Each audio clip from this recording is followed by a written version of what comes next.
Good afternoon. तो basic वाला part start करते हैं फिर से। कल पहला प्रोविजन पढ़ा हमने, applicability of the companies act. अब आगे बढ़ते हैं सेक्शन 2 में। इस एक्ट में भी बहुत सारी डेफिनेशंस हैं। सो वन बाय वन हम वो डेफिनेशंस पढ़ेंगे। उन डेफिनेशन को मैंने 2-3 पार्ट में डिवाइड किया है। तो पहला पार्ट आज से स्टार्ट करते हैं, that is type of companies. मतलब पर डेफिनेशन ही रहे, लेकिन अलग अलग टाइप की कंपनीज की जो डेफिनेशन दी हुई है वहां से बात स्टार्ट करते हैं।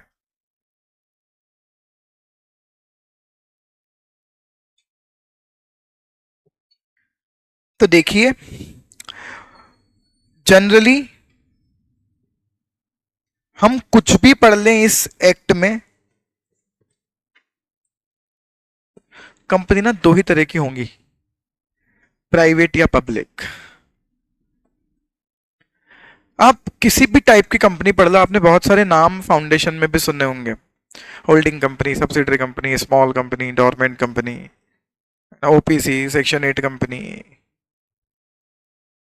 मैं वन बाय वन जब जब जो भी पढ़ाऊंगा वहां वापस बार बार बताता जाऊंगा, वो या तो प्राइवेट कंपनी है या पब्लिक कंपनी है। तो इस एक्ट में जो मेजर मैटर ऑफ डिस्कशन है as far as type of companies are concern, तो वो मैटर यही खत्म करते हैं। पहले की कंपनी दो तरह की होंगी, प्राइवेट या पब्लिक। तो फिर आज डिस्कशन यहीं से स्टार्ट करते हैं, दोनों प्राइवेट और पब्लिक कंपनीज क्या होती हैं। ये सब नो डाउट आपने पढ़ा हुआ है, बट अब कंपनीज एक्ट पढ़ना है आपको डिटेल में। इस इंटेंशन से पढ़ना स्टार्ट किया है हमने, ढंग से पढ़ेंगे, बहुत डिटेल में। तो पहले मैं आपसे पूछ लेता हूं, क्योंकि आप सब जानते हो, फाउंडेशन पढ़कर आए हो आप सब, प्राइवेट और पब्लिक कंपनीज आपके हिसाब से क्या होती हैं? बहुत बढ़िया। अब मैं आपसे एक चीज पूछता हूं, मैं आपके पास आया एज अ क्लाइंट, आप चार्टर्ड अकाउंटेंट हो, मैं आपका क्लाइंट हूं, मैं आपके पास आया कि सर मुझे कंपनी बनानी है, प्राइवेट बनाऊं या पब्लिक। तो आप मुझे बताओ प्राइवेट क्या होती है और पब्लिक क्या होती है। और जस्ट इमेजिन आपने जो आंसर दिया वो आंसर आप अपने क्लाइंट को दे रहे हो। प्राइवेट कंपनी, 200 लोग, इधर कुछ भी कितने भी कर लो, ये वो। पागल है क्या? अब आप समझना, आपने जो बोला ना बिल्कुल सही बोला, 200 लोग, ये वो सब सही बोला आपने, पर मैंने आपसे कैरेक्टरिस्टिक्स पूछी नहीं। मैंने आपसे पूछा प्राइवेट कंपनी क्या होती है। क्लाइंट को बताओ कि क्या है प्राइवेट कंपनी, क्या है पब्लिक कंपनी, क्यों बनानी चाहिए प्राइवेट, क्यों बनानी चाहिए पब्लिक, क्या काम आएगी प्राइवेट, क्या काम आएगी पब्लिक, प्राइवेट में क्या होगा, पब्लिक में क्या होगा, कनेक्शन क्या है, क्यों लोग ये बनाते होंगे। तो ये प्राइवेट या पब्लिक का कॉन्सेप्ट तो नहीं है, ये प्राइवेट और पब्लिक की कैरेक्टरिस्टिक्स हैं जो आपने बिल्कुल सही बताई। अब फाइनली बात करते हैं प्राइवेट और पब्लिक कंपनी होती क्या है। एक व्यक्ति जिसको बिजनेस करना है ना, उसने पहले दिन सोचा था प्रोप्राइटरशिप फर्म बनाऊं या पार्टनरशिप या एलएलपी या कंपनी। उसने एनी हाउ डिसाइड किया कि यार मुझे सेपरेट एंटिटी चाहिए, बड़े लेवल पर काम करना है, कुछ कुछ एडवांटेजेस चाहिए, ऑनरशिप की ट्रांसफरेबिलिटी चाहिए, मैं इसलिए बेटर है क्या बना लेता हूं, कंपनी बना लेता हूं। अब उसके सामने क्वेश्चन है प्राइवेट बनाओ या पब्लिक बनाओ, क्या बनाए? तो समझो, प्राइवेट कंपनी वो बनाएगा जिसको पता है कि मेरा बिजनेस एक लेवल से ज्यादा नहीं जाना। प्राइवेट कंपनी वालों का इंटेंशन है कि सर मैं बड़ी मुश्किल से कंपनी बनाने के लिए रेडी तो हुआ हूं, पर एक बात समझो, मेरी कंपनी का टर्नओवर 5 करोड़ रुपए, मेरी कैपिटल 20 लाख, रिलायंस की कैपिटल जाने कितनी लाख करोड़, जाने कितने लाख करोड़ का टर्नओवर। सर हम दोनों से सेम प्रोविजन कंप्लाई करवाओगे क्या? कंपनीज एक्ट तो कह रहा है सारी कंपनियां ये सब करना। तो सर जिसका 2 लाख करोड़ का टर्नओवर वो भी वही कर रहा है, और जिसका 2 करोड़ का टर्नओवर वो भी वही कर रहा है। हम कहते हैं मत करो ऐसा, ये कंपनी नहीं बनाएंगे। तो हमने कहा सर सुनो ना, इतना सारा नाटक हमसे क्यों करवा रहे हो, छोटी सी कंपनी है, 2-4 लोग मिलके चला रहे हैं, पब्लिक का क्या बिगाड़ लेंगे हम, तो क्यों हमारे से इतनी ट्रांसपेरेंसी करवा रहे हो। छोटी सी, वापस ध्यान से सुनते रहना क्या आर्ग्यूमेंट कर रहा है वो। बोले सर छोटी सी तो कंपनी है सर, 2-4-5 लोग मिलके बना रहे हैं सर, क्या क्यों करवाओगे हमसे रिलायंस जितने कंप्लायंसेस। तो हमने कहा मत करो, रिलायंस अपने कंप्लायंस करे, आप छोटी कंपनी अपने कंप्लायंसेस करो। तो सबसे पहले कॉन्सेप्ट यहां से चालू हुआ कि यार ये वो लोग हैं जो एक लिमिट से ज्यादा बढ़ना ही नहीं चाहते, और इस लिमिट में क्यों रहना चाहते हैं, ताकि हम पर कंप्लायंस का एक्सट्रीम बर्डन नहीं आए। तो हमने बोल दिया कि ऐसी कंपनियां बना लो जिसको हम क्या बोलना स्टार्ट करेंगे, प्राइवेट। सर छोटा बिजनेस है सर, कुछ गिनती के लोग हैं सर, बड़ा लेवल पे जाएंगे ही नहीं, तो सर कंप्लायंस का रिलैक्सेशन दे दो। तो हमने बनवाना स्टार्ट किया कि ऐसी कंपनीज को कहेंगे प्राइवेट कंपनीज, और ऐसी नहीं तो फिर उसको क्या कहेंगे, पब्लिक कंपनीज। इस वजह से हमने ये बाइफर्केशन किया। तो प्राइवेट कंपनीज क्या होती हैं, जो एक लिमिट में रहकर बिजनेस करती हैं, और जिनके बिजनेस पर as far as companies act is concern कोई लिमिट नहीं, वो कंपनियां क्या होती हैं, पब्लिक कंपनीज होती हैं। करेक्टरिस्टिक्स बिल्कुल सही बताई आपने। ये स्कूटर की लगाई दो ना, हर 2 मिनट में कौन चेक करने आता है यहाँ।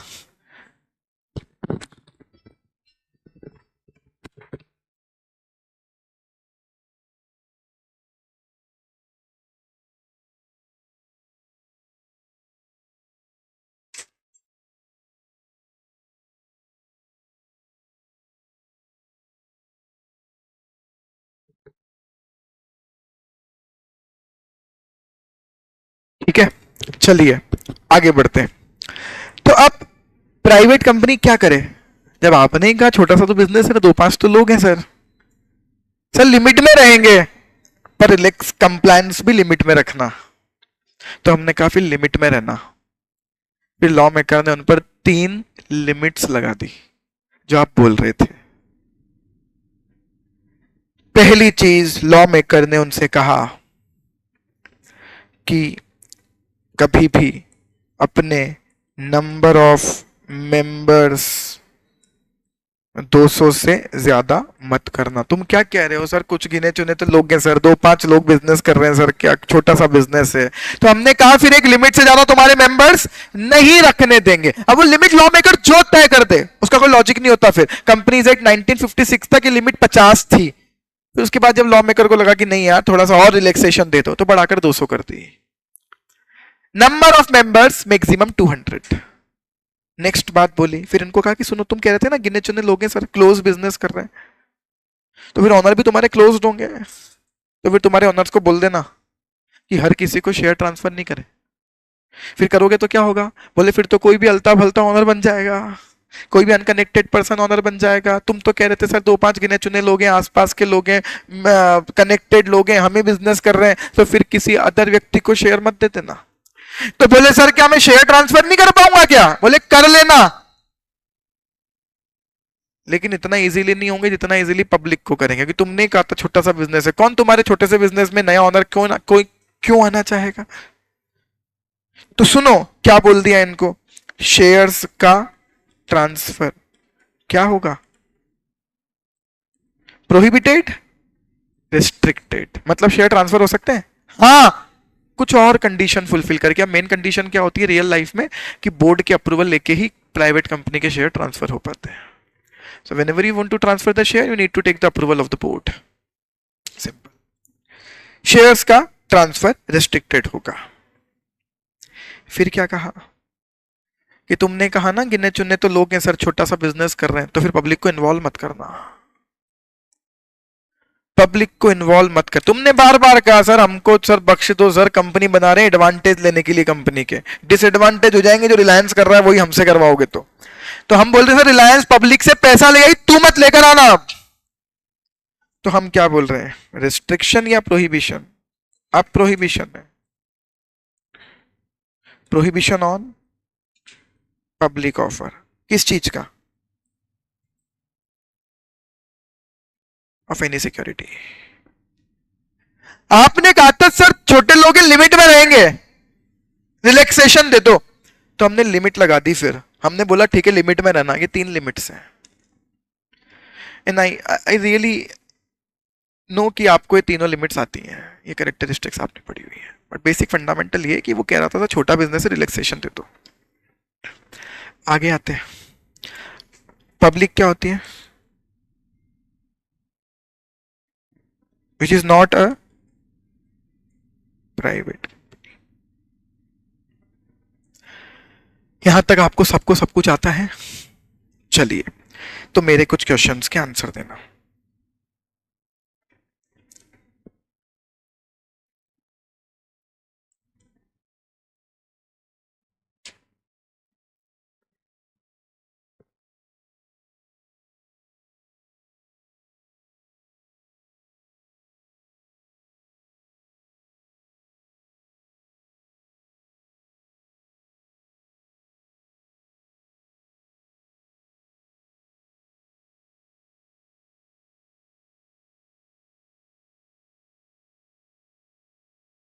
बताइए, आंसर दीजिए, यस और नो।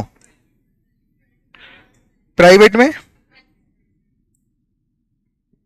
पब्लिक में? बढ़िया।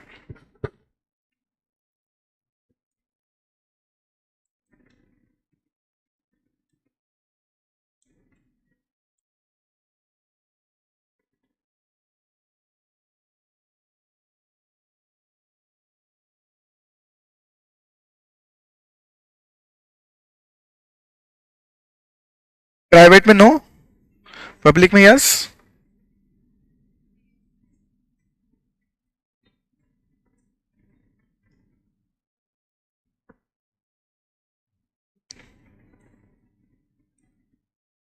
क्यों?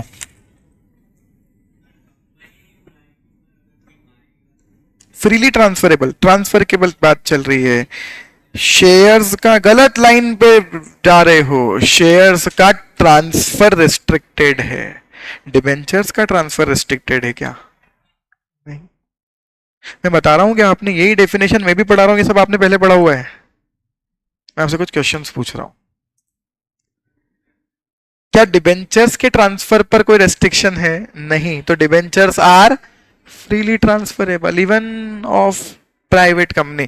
सर कैसी बात कर रहे हो, फिर तो कोई भी बन जाएगा ना, डिबेंचर होल्डर ऑनर होते ही नहीं, बन जाने तो जिसको बनना है।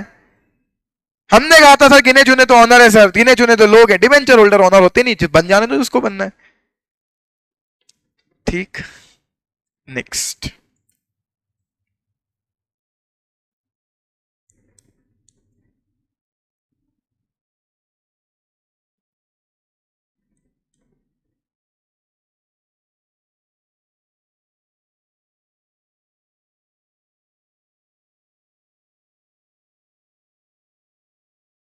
ठीक है,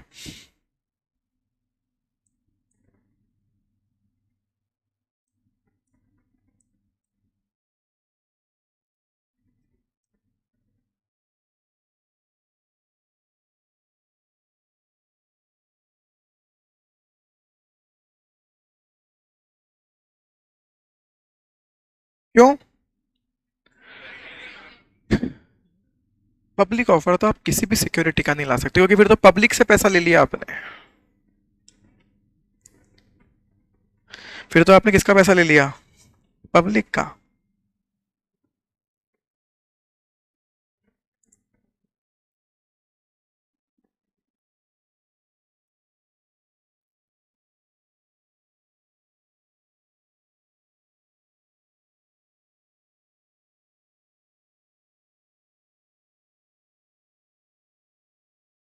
नो और यस।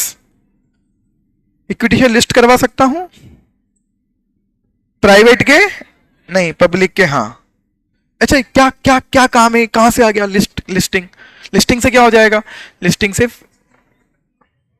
बहुत बढ़िया, ठीक है।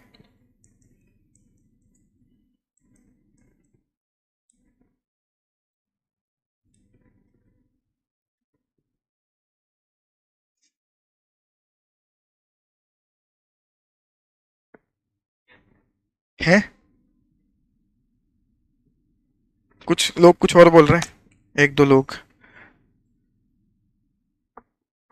दोनों में no.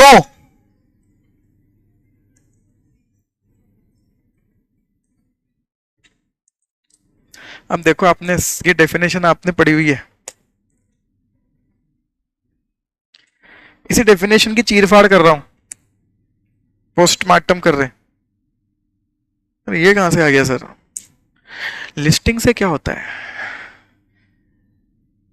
The securities which are listed are freely transferable.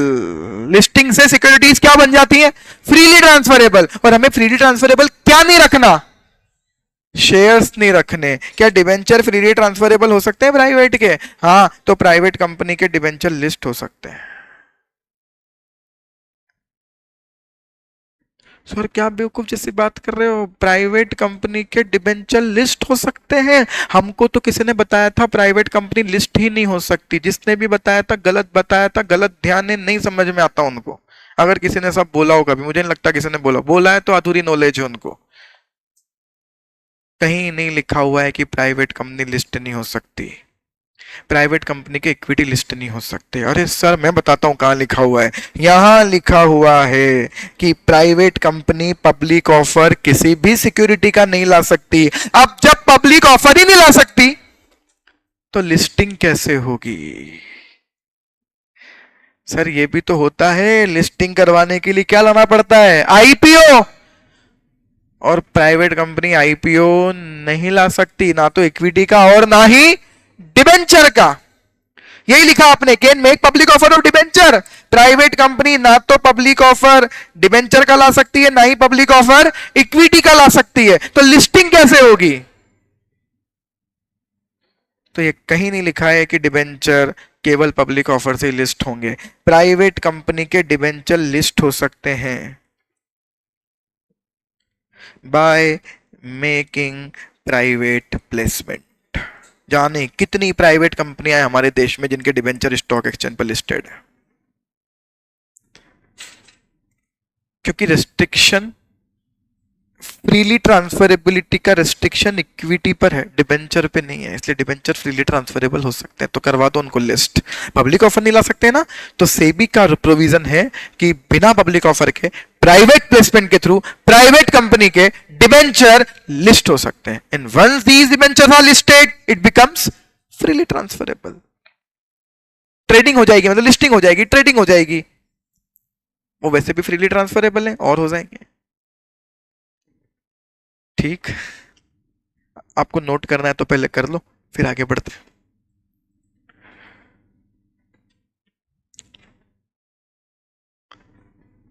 Private placement मतलब कैसे? प्राइवेट प्लेसमेंट समझ में आता है नहीं आता आपको? हाँ अच्छा हुआ आपने पूछा। रे यार ऐसे कोई टर्म आए तो पूछा करो ना अगर आपको नहीं आती है तो। प्राइवेट प्लेसमेंट, मुझे मेरे शेयर, मेरे डिबेंचर किसी को देने, देना टू वे। पहला वे पब्लिक ऑफर, जिसको खरीदना है खरीदो। दूसरा वे प्राइवेट प्लेसमेंट, केवल गिने चुने 20 25 30 40 लोग खरीद लें। तो जब मैं पब्लिक एट लार्ज को ऑफर करता हूं सिक्योरिटीज तो वो क्या कहलाती है? Public offer. और जब मैं कुछ गिने चुने लोगों को सिक्योरिटीज इशू करता हूं तो वो क्या कहलाता है? Private placement. Privately securities place कर दी, प्राइवेट प्लेसमेंट।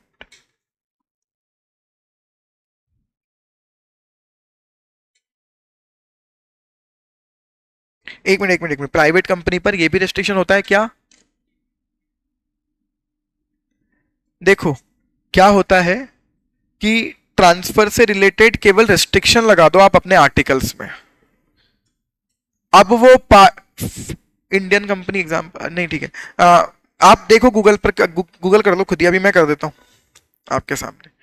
सो ट्रांसफर पर रेस्ट्रिक्शन उन्हें लगाना उस चीज का तो इस तरह से लगा सकते हो।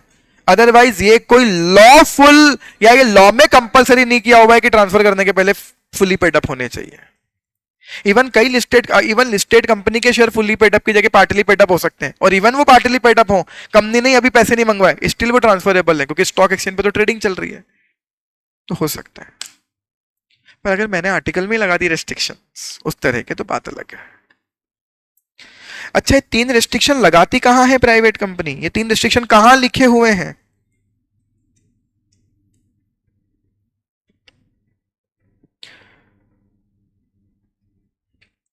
आप खुद ही गूगल कर लो, private companies of which debentures are listed on stock exchange,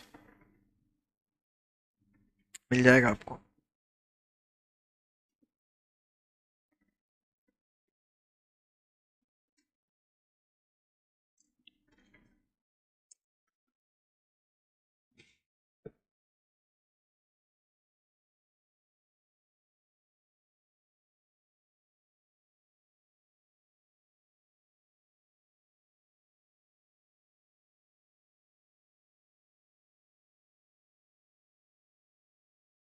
कि जितना भी कुछ लिखा हुआ है आपको समझ में आता है? अब इस पे कोई और डिस्कशन करना है? आगे बढ़े, चलिए। हाँ जी, देखो, बहुत बढ़िया क्वेश्चन पूछ लिया तुमने। क्वेश्चन बताता हूं सबको। सर जब पब्लिक को इश्यू ही नहीं हो सकते तो लिस्ट कराने का क्या फायदा है? मैं पब्लिक को इश्यू नहीं कर सकता, तो मैंने आप 30 लोगों को इश्यू कर दिया और उठाकर क्या करवा दिए? लिस्ट। अब उनको जिसको बेचना है, जिसको जिससे खरीदना है करें। तो डिवेंचर तो फ्रीली ट्रांसफरेबल है ना? तू भी चाहते तो किसी पब्लिक को कर सकते थे, पर मैंने एक प्लेटफॉर्म पर जाकर करवा दिया कि खरीद तो बेच लो जिसको खरीदना है। यस। मैं ऑफर नहीं कर सकता, मेरा डिबेंचर होल्डर तो जिसको मर्जी बड़े बेच सकता है, क्योंकि वो फ्रीली ट्रांसफरेबल है। वो नहीं है इक्विटी में, इसी वजह से तो इक्विटी लिस्ट नहीं हो सकते। कि ऐसी लिस्टिंग का फायदा क्या इक्विटी का जो ट्रांसफर ही नहीं हो पाए? लिस्टिंग करवाते हैं ट्रांसफरेबिलिटी के लिए, तो उन्हीं की करवाएं जो फ्रीली ट्रांसफरेबल है। हो गया क्या यहां तक?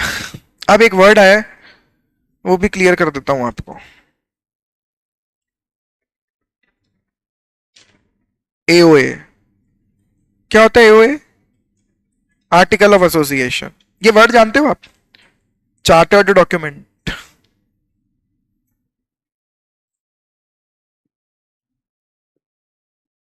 अरे जानते हो आप, तभी तो आप एओए एमओए बोलते रहते हो। एओए एमओए क्या है? Chartered document. मतलब जो आपको चार्टरिंग कर रहा है, मतलब जो आपका कानून है जिससे आप चलोगे। सर कानून तो कंपनीज एक्ट है ना, ब्रॉडर। पर जो आपने खुद के लिए बनाया, अपना खुद का संविधान, that is chartered document. Chartered document proprietorship form के लिए क्या होता है? There is no charter document for the proprietorship form. Partnership forms के लिए चार्टर डॉक्यूमेंट क्या होता है? पार्टनरशिप फॉर्म के लिए चार्टर डॉक्यूमेंट होता है पार्टनरशिप डीड। एलएलपी के लिए चार्टर डॉक्यूमेंट क्या होता है? LLP agreement. कंपनीज के चार्टर डॉक्यूमेंट होते हैं बस दो।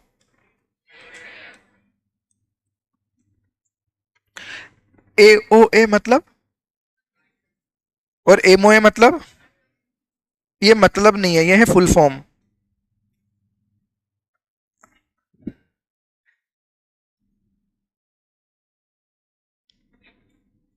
नहीं नहीं, आर्टिकल भी पब्लिक के लिए है। मतलब पब्लिक तो दोनों ही डॉक्यूमेंट देख सकती है आपके।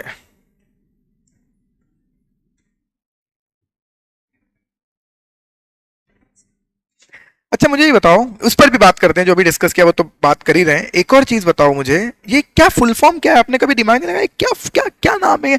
Articles of association, memorandum of association. ये क्या एसोसिएशन बना रहे हैं क्या हम कोई?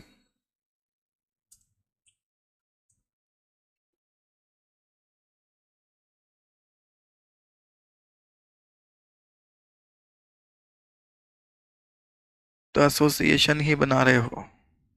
आपने जिस दिन कंपनी की करेक्टरिस्टिक पढ़ी होगी फाउंडेशन में, उस दिन पढ़ा होगा company is an association for profit. Company क्या है? कुछ लोगों का मिलकर आना, साथ में मिलके बिजनेस करेंगे प्रॉफिट कमाने के लिए। आप सब आके एसोसिएट ही तो हो रहे हो। Company is an association for profit, वो अलग बात है, वो किससे बनी है? कंपनीज एक्ट से बनी है। तो हम जो कुछ लोग आपस में आकर मिल रहे हैं, वी आर गेटिंग एसोसिएट्स। उस एसोसिएट होने की टर्म्स एंड कंडीशंस क्या रहेंगी वो यहां लिख रहे हैं। बात समझ में आ रही है? इसलिए पीछे वर्ड लगता है ऑफ एसोसिएशन। तो ऑफ एसोसिएशन के पहले ये जो नाटक है ये क्या है भैया? मेमोरेंडम और आर्टिकल। मेमोरेंडम टेक्निकल वर्ड है, इसका मतलब होता है, इसका मतलब होता है, और आर्टिकल टेक्निकल वर्ड है, इसका मतलब होता है ये।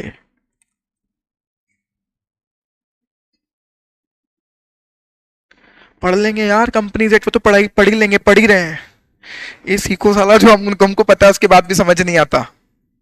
हमको पता है लेकिन नहीं पता है।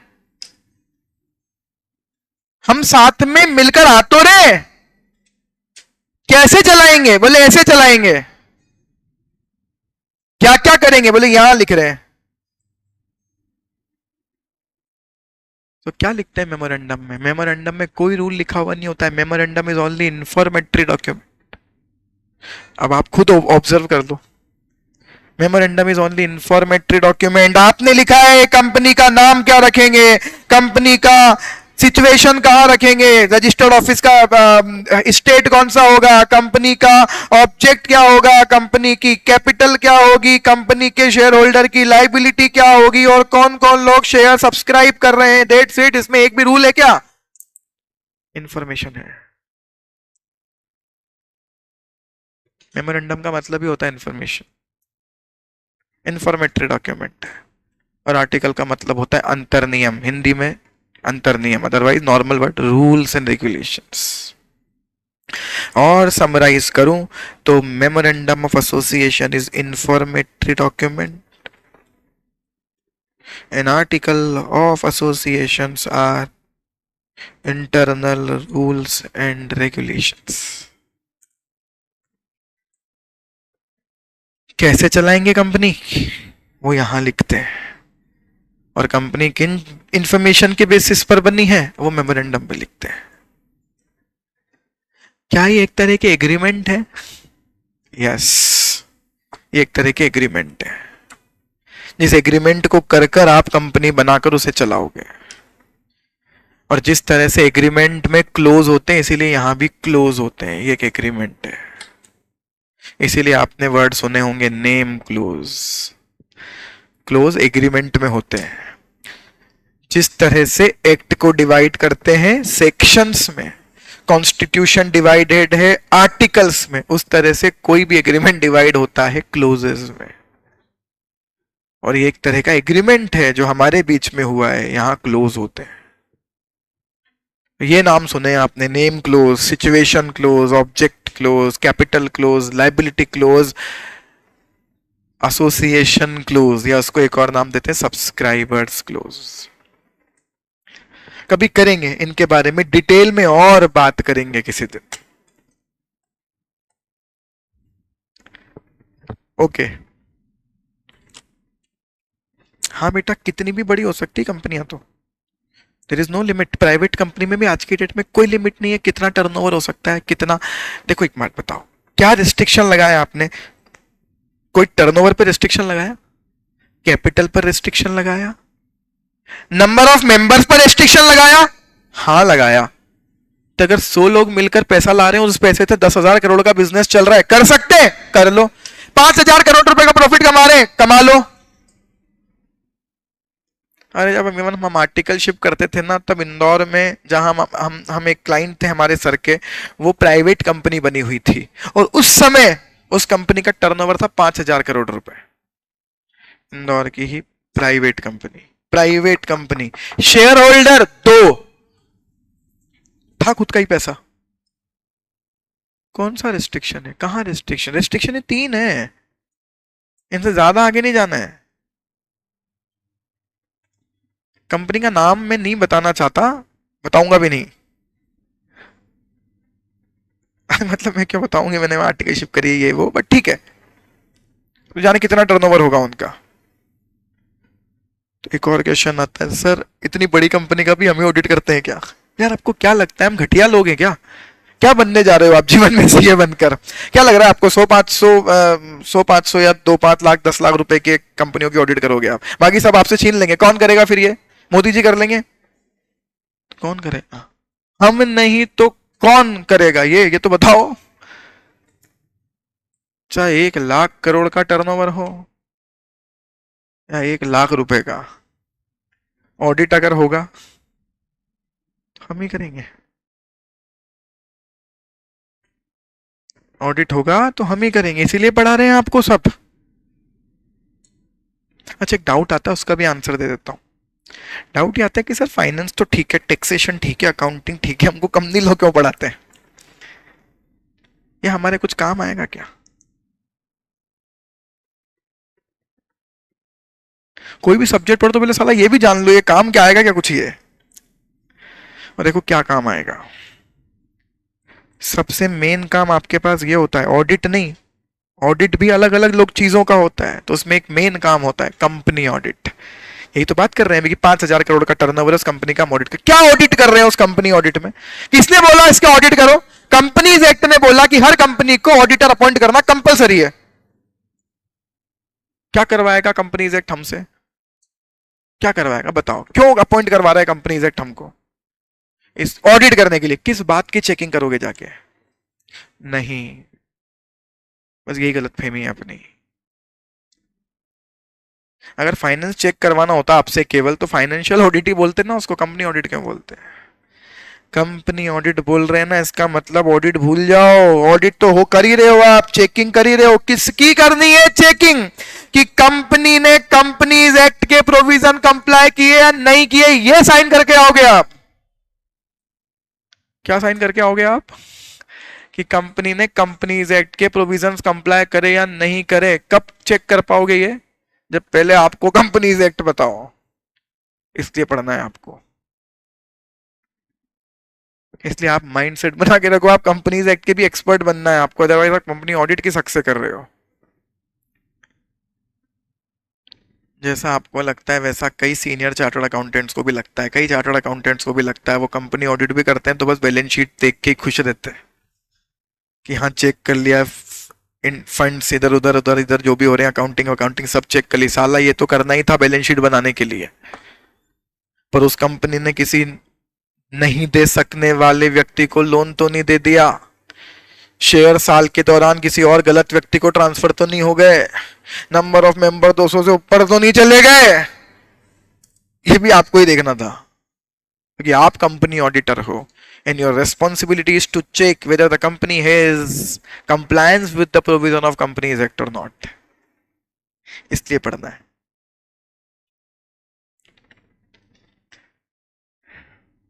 हाँ, ऐसा लगता है, ऐसा होता है। एक बंदे का डाउट है, सर हमने सुना था कि गवर्नमेंट कंपनी के ऑडिट ना हम नहीं करते, चार्टर्ड अकाउंटेंट C&AG करता है, कंट्रोलर एंड ऑडिटर जनरल। सही बताऊं तो वो लिखा हुआ जरूर है, वो करता है करवाता है, लेकिन अपॉइंट हम ही को करता है, बस उनके कंट्रोल में रखता है। ठीक है, मैं आपको 1 मिनट दिखा देता हूं, आपको अच्छा लगेगा देखकर। खत्म करते हैं डिस्कशन, आगे बढ़ाएंगे बाद में। मैंने बताया था आपको मैं प्रैक्टिसिंग चार्टर्ड अकाउंटेंट हूं, and we have a firm of chartered accountants with the name Spark and associate chartered accountants LLP। ठीक है, तो हम 25 पार्टनर्स हैं। वी ऑपरेट्स इन 11 स्टेट्स, हमारी 13 ब्रांचेस हैं। ठीक है, and we are the statutory auditor of this. ये नाम सुना होगा आपने, Steel Authority of India Limited. Government company ही है ये, इंडिया में स्टील का नाम आ रहा है मतलब यही करेगा जो करेगा। इन कंपनी है steel Authority of India limited. अब चलो आपको ले चलता हूं, कौन करेगा? ये सेल की ऑफिशियल वेबसाइट, ये रहा सेल। ठीक, इनकी एनुअल रिपोर्ट 23-24 364 पेज की, 364 पेजेस की एनुअल रिपोर्ट है। एनुअल रिपोर्ट, जल्दी से मैं काम काम की बातों पर आता हूं। ये बोर्ड के चेयरमैन का एड्रेस, 3-4 चीजें दिखाता हूं, आपको अच्छा लगेगा जानकर कि हम ही कर रहे हैं क्या सब। ये बोर्ड, ये इंडिपेंडेंट डायरेक्टर, सबकी डिटेल्स। चलिए, जॉइंट स्टैट्यूटरी ऑडिटर्स, थर्ड नाम आपको मिल रहा होगा, spark and associate chartered accountants LLP। ठीक है, हम ही करते हैं सब। ठीक, अब पहले इस कंपनी की फाइनेंशियल इंफॉर्मेशन देखते हैं, कुछ 1-2 चीजें दिखा देता हूं आपको। इसके P&L पर चलते हैं।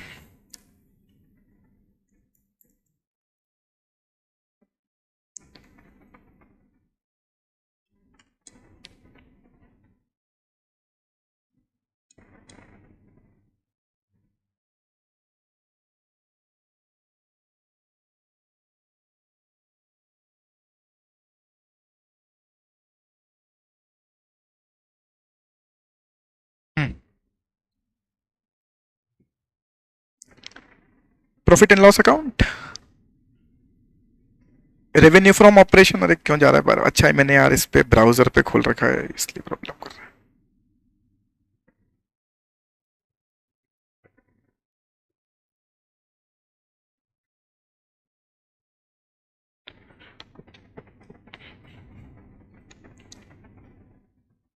चलिए, P and L, revenue from operation, क्या लिखा है सर? कुछ नहीं लिखा है तो 1,05,374 लिखा हुआ है, ऊपर लिखा हुआ है रुपीज इन करोड़, तो इसका टर्नओवर है 1,05,000 करोड़ रुपए का। हम ही करेंगे ऑडिट। प्रॉफिट ये रहा, profit for the year 2733, 2,733 crore रुपए का प्रॉफिट। ठीक है ना? अब इस पर आपको एक बढ़िया बात और दिखा देता हूं।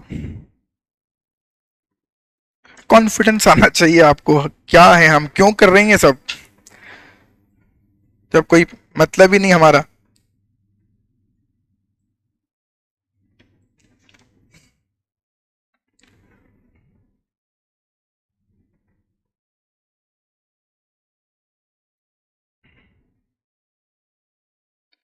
इनके रिपोर्ट पर लेकर चलता हूं, secretarial audit report, period governance.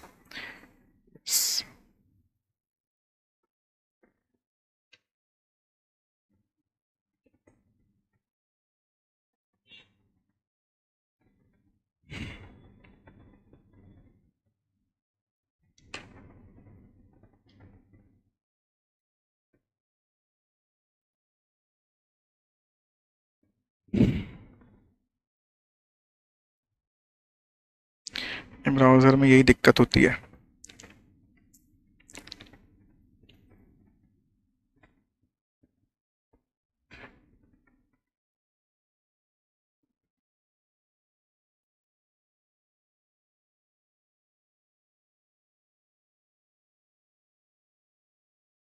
सब बेटा ये अभी तो आपको ये भी डाउट आएगा फिर इतने पेज लिखेगा कौन? ये सब करते हैं आप, आर्टिकलशिप में भी जाओगे सब आपको करना पड़ेगा, ये सब होगा। भाई इतना सा ध्यान रखो कि सब हम ही कर रहे हैं। अगर ऑडिट करेगा कोई इस देश में, हम ही करेंगे, चाहे उसकी asset size, balance sheet size कुछ भी हो, टर्नओवर कुछ भी हो। If it is company audit we will do it, simple. चलो ये